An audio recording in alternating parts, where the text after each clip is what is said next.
Hello everyone, welcome to my channel. तो guys, इस part की स्टार्टिंग में हम देखते हैं कि मेरू प्रिंस को लेने होम टाउन आ गई थी। दूसरी तरफ डुआन अपनी कॉलीग्स को साइड पे ले जाकर उनके जिम्मे साइन नामी पर्सन को ढूंढने का काम लगाता है। फिलहाल तो वो भी उसे ओके कहती वहाँ से चली जाती हैं।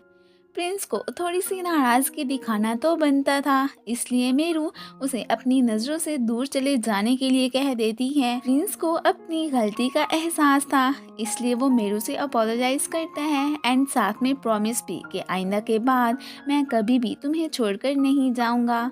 दोनों ही फिर यहाँ पर किस कर लेते हैं एंड साथ ही टेलीपोर्ट होके पहाड़ की चोटी पे भी पहुँच गए थे। बट अब की बार इन्हें इस बात की ज़रा भी परवाह नहीं होती। साइन साहब मेरू के घर में से छानबीन करने पहुंच चुके थे। उन्हें तो सिर्फ और सिर्फ डायरी की ही तलाश थी। वेडिंग सेरेमनी में आकर प्रिंस तो काफ़ी ज़्यादा खुश होता है और साथ में मेरू को उससे जल्द अज जल्द शादी करने के लिए भी कह देता है। ये सुनकर तो वो काफ़ी ज़्यादा सरप्राइज हुई थी। वो तो फौरन से उसे टोक देती है कि ये तुम कैसी बातें कर रहे हो, आज तो ये मजाक कर लिया, आइंदा ऐसा ना करना। मेरू से ज़बरदस्ती स्पीच भी दिलवाई जाती है। उसे कोई और अप्रिशिएट करता या ना, प्रिंस तो हमेशा ही उसकी तारीफ करने के लिए रेडी रहता है। डुआन ने साइन की उल्टी सीधी ड्राइंग भी बना ली थी। लेडी को शक होने लगता है कि कहीं आजकल ये किसी और लड़की के चक्कर में तो नहीं पड़ा हुआ है जो मुझे यूं इग्नोर कर रहा है। बट वो उसे कहता है कि ऐसी कोई बात नहीं है। इसकी कॉलीग फिर से अपार्टमेंट आ गई थी। ये तो अब जल्दी से उससे पूछने लगता है कि क्या तुम्हें साइन का कुछ पता चला। तो वो उसे झूठ बोल देती है कि नहीं, मुझे तो कोई पता नहीं चला। वो अब गुस्से में वहाँ से चला जाता है कि तुम लोगों से कोई भी काम ढंग का नहीं हो सकता है। अब ये मैडम ड्रैगन लेडी को भड़काने लगती है कि मुझे तो ये साइन नामी कोई लड़की ही लग रही है। इसकी फ्रेंडशिप रियांग से भी है और उसने इसे अपने हॉस्पिटल के बेसमेंट में ही छुपा कर रखा हुआ है। अब ये जो जानती थी कि हॉस्पिटल कहाँ है, फौरन से साइन को देखने जाने लगती है कि मैं भी देखूं कि वो मुझसे ज़्यादा खूबसूरत है क्या। जुआन ने साइन को ढूंढने का काम पुलिस को दे दिया था कि मुझे ये फॉरेनर पर्सन कोई ठीक नहीं लग रहा है। आप मुझे इसका पता करके ज़रूर बताना। शादी में एक गेम ये भी खेली जाती है कि ग्रूम ने अपनी ब्राइड का हैंड टच करके पहचानना था। मेरू भी इसमें पार्टिसिपेट करती है। अब ग्रूम जो कि इसका हैंड पकड़ बैठा था, प्रिंस उसे पीछे कर देता है कि ये मेरी गर्ल है, तुम इसे टच नहीं कर सकते। ये ग्रूम तो मेरू का बचपन का क्रश जिनशिन था, जिससे इम्प्रेस होकर ही उसने प्रिंस की और अपनी स्टोरी राइट की थी। वो तो डायरी का जिक्र प्रिंस से कर बैठता है। अब इसे भी यही भरी इस सीक्रेट का पता चल चुका था। लेडी को पता चल जाता है कि साइन लड़की नहीं बल्कि ये तो आदमी है। ये तो उसे अपनी बातों में उलझाने की कोशिश करने लगता है कि मैं भी तुम्हारी कम्युनिटी का ही पर्सन हूँ। डुआन को साइन की प्लेस का पता चल चुका था। अब अचानक ही उसे याद आता है कि इतनी लेट हो गई है, पता नहीं लेडी कहाँ चली गई है। वो तो अब फौरन से उसे ढूंढने के लिए निकल पड़ता है। फिलहाल तो उसे ढूंढने उसका इरादा हॉस्पिटल ही जाने का था। साइन ने लेडी को वाइन की भी ऑफर कर दी थी। वो तो इसकी बातों में आकर अपनी और बाकी कैरेक्टर्स की एग्जिस्टेंस का भी बताने लगती है कि हम लोग तो मेरू की लिखी गई डायरी से ही यहाँ पर आए हैं। साइन को तो अब मज़ीद कंफर्म हो गया था कि डायरी मेरू की ही है। सब सच का पता चलने के बाद प्रिंस मेरू पे गुस्सा हो गया था कि तुमने जस्ट अपने क्रश की खातिर ही मुझे बनाया था, तभी तुम मुझे एक्सेप्ट करने को भी तैयार नहीं हो रही थी। वो अब उससे नाराज़ होकर वहाँ से जाने लगता है।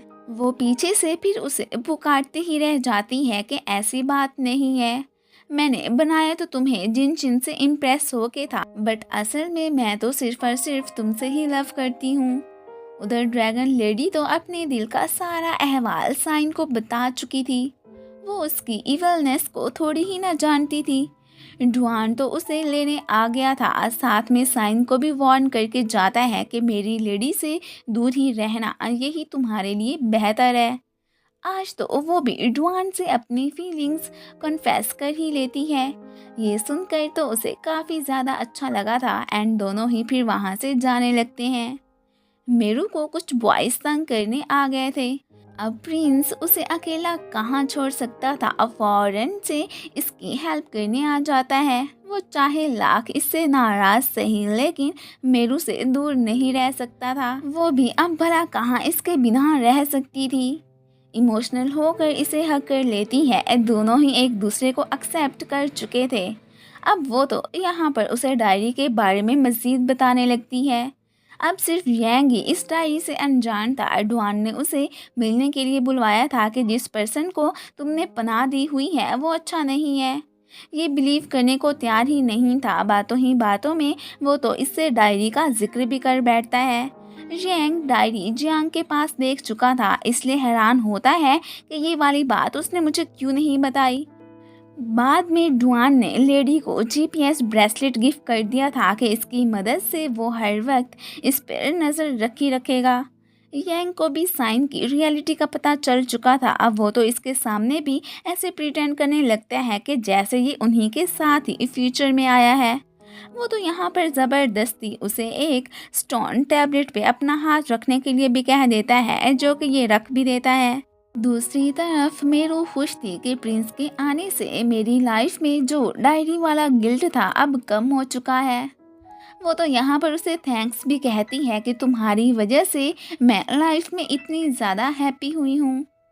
टैबलेट स्टोन पे हाथ रखने से यांग की पर्सनैलिटी बिल्कुल चेंज हो गई थी। वो तो प्रिंस को अपना दुश्मन समझने लगता है, और बाकी का साइन ने उसे प्रिंस के खिलाफ और ही ज़्यादा कर दिया था कि वो तुम्हारा दोस्त नहीं बल्कि दुश्मन है। एंड देन उसे डायरी लेकर आने का ऑर्डर भी दे देता है कि बस उसके थ्रू ही हम लोग अब वापस जा सकते हैं। वो अब डायरी लेने जियांग के पास आ गया था। पहले तो उस पर काफ़ी गुस्सा करने लगता है कि तुम्हें मेरी बिल्कुल भी परवाह नहीं है, जस्ट मनी की खातिर ही तुमने मुझे बनाया था। वो इस बात के लिए उससे सॉरी बोलती है। एंड देन यहाँ पर वो अपनी फीलिंग्स भी कन्फेस कर ही लेती है कि ऐसी कोई भी बात नहीं है, मैं सिर्फ और सिर्फ तुमसे ही लव करती हूँ। अब यहाँ पर उसने पक्का फैसला कर लिया था कि मैं तुम्हें अब कभी भी नहीं छोड़ूंगी। अब फिर अगले ही लम्हे जियांग भागती भागती डुआन के पास आती है कि क्या डायरी मेरी सेफ में से तुमने निकाली है। वो कहता है कि नहीं, एंड दोनों ही यहाँ पर परेशान हो जाते हैं कि फिर वो कौन ले गया। उसके पूछने पर जियांग उसे बताती है कि रात को सिर्फ यंग ही मेरे पास आया था। अब डुआन को तो पक्का पता चल चुका था कि ये उसी का ही काम है, बट जियांग तो उसकी बात पे बिलीव ही नहीं करती कि वो ऐसा नहीं कर सकता, और वाकई में ये काम तो उसी का ही था। वो तो कम्प्लीटली साइन के वश में था। डुआन भी यहाँ आकर उसे समझाने लगता है कि ये एक इवल पर्सन है, तुम इसकी बातों में ना आओ, ये तुम लोगों का बिल्कुल भी भला नहीं चाहता है, और साइन को भी ये फजूल हरकतें करने से मना करता है। उसने तो डुआन पे अपने क्रोस का अटैक करवा दिया था। जीपीएस ट्रैकर के ज़रिए लेडी को पता चल चुका था कि वो इस वक्त कहाँ है, इसलिए वो डुआन की हेल्प करने हॉस्पिटल के बेसमेंट में ही आ गई थी। ये तो उसे भी कहने लगता है कि तुम एक्चुअली में ड्रैगन लेडी नहीं हो, और फिर ज़बरदस्ती उसका हैंड स्टोन टैबलेट पे रखवा ही देता है। और बस फिर क्या था, इसकी पर्सनैलिटी भी आहिस्ता आहिस्ता चेंज होने लगती है। और इसी के साथ ही ये पार्ट ख़त्म हो जाता है। Thanks for watching. And guys, अगर आप लोगों को मेरी वीडियो अच्छी लगती है तो प्लीज़ इसे लाइक भी कर दिया करें। Thank you.